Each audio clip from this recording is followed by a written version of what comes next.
In this video, I'm going to show you how to get Microsoft PowerPoint for free on your Mac. So with Macs, they don't come with the Microsoft Word packages. So what we have to do is use the online versions. So what you have to do is go to Microsoft 365. As you see, I have it here in my browser, and go ahead and log in. Now you're going to have to make an account and log in. It's totally free. But once you're there, go ahead and click this link and you're going to be brought to your online Microsoft Copilot area here, and you have a lot of options here.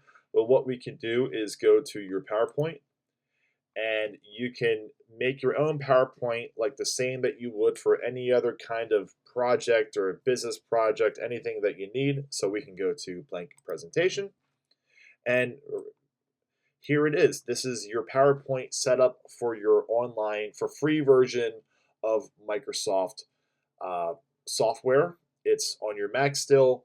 It may be a little bit different compared to if it was on a PC, but this is the best solution if you're someone who is an Apple user, but you still need to use your PowerPoint. So that's it. That's how you would go about using PowerPoint for free, getting it on your Mac. And there you go. Hope you guys liked the video, and we'll see you next time.